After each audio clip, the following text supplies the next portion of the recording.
What do you mean Kawasaki just released a massive recall on all of their brand new ZX6Rs? This is all I've been hearing. All over my feed, all over my friends.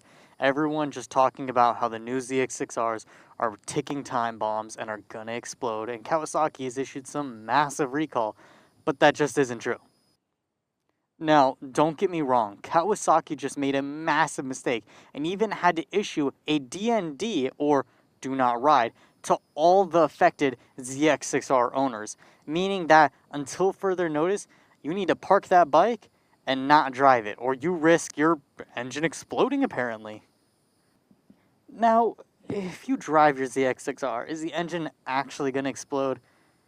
Well, no. It's actually very unlikely that you're actually going to suffer from this. In fact, all it really is a bushing on the crankshaft that tends to seize and explode, basically. It's not really the engine exploding. It kind of just stops the engine from being able to turn, which is repairable, but yes, it's going to mean an engine rebuild.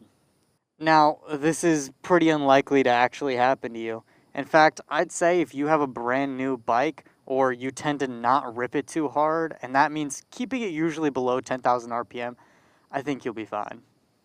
But if your ZX6R is starting to get up there, and it's a 2024 to 2025, or you've been dogging on this thing, revving it to 16K, constantly put a ton of mods on it and drive it like a NASCAR driver, you might want to put it away for a little bit. Because let's face it, if you buy a 600, especially something as aggressive as this, you're going to want to dog on it. You're going to want to take it on the highway, and you're going to want to rev bomb it at every light and every means.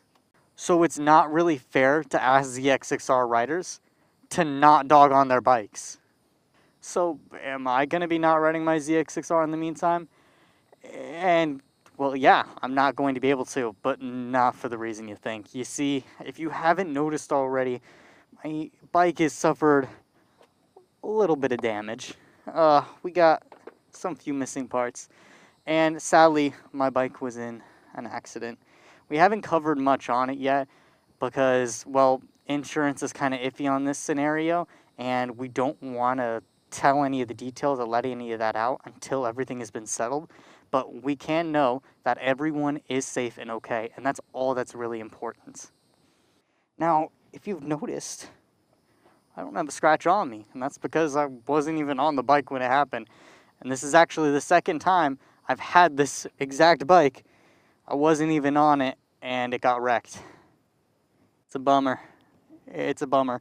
Now, I can release what happened last time. As you see, last year when I had the 2024 model, I just parked it in the parking lot, ate dinner, came back, and someone had just ran it over. And yeah, it was a bummer, and it was gone. And sadly, a similar situation happened with this one. It's almost like the universe really does not want me to have this bike. I just have terrible luck with them. I've never even wrecked one yet. This is the second one I've gone through. Now, luckily, the damage wasn't too extensive, and by the time this recall is all settled, it'll probably be perfectly fine, and I'll have it fixed by then.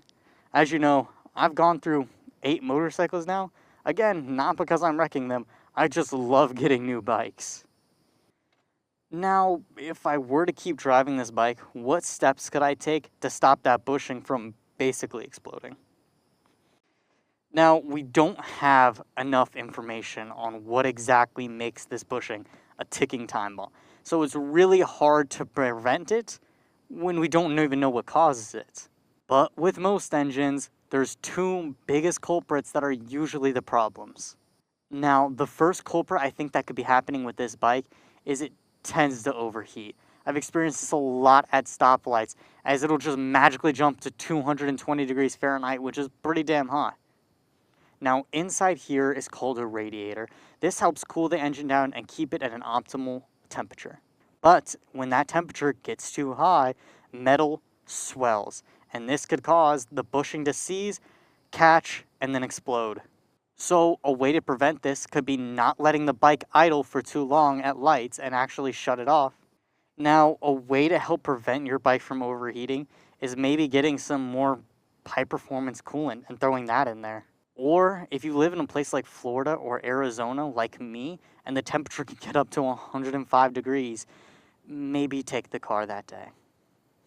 Now, the second issue that could be causing this bushing to malfunction is called oil starvation. This is when not enough oil gets around the engine, parts aren't lubricated, and they tend to create friction and explode, which is also a very common issue on this guy right here. Now, what I'm leaning on is a V8 Hemi Challenger. Now, this thing makes a ton of power and is really fun to drive, but if you don't know, it has something called a Hemi tick. Well, actually, this one doesn't have one yet, but it's a very common issue with these Hemis, where the bearing inside the camshaft is not properly lubricated as it sits at idles for too long, and it gets a tick. And this tick is from the bearing seizing, and it wears down the camshaft and causes the engine to explode. What does that sound like? Ba-ba-da-ba. Now, I'm not saying any of these are guaranteed fixes or the actual cause of the problems. Maybe the bushing just gets really excited and explodes.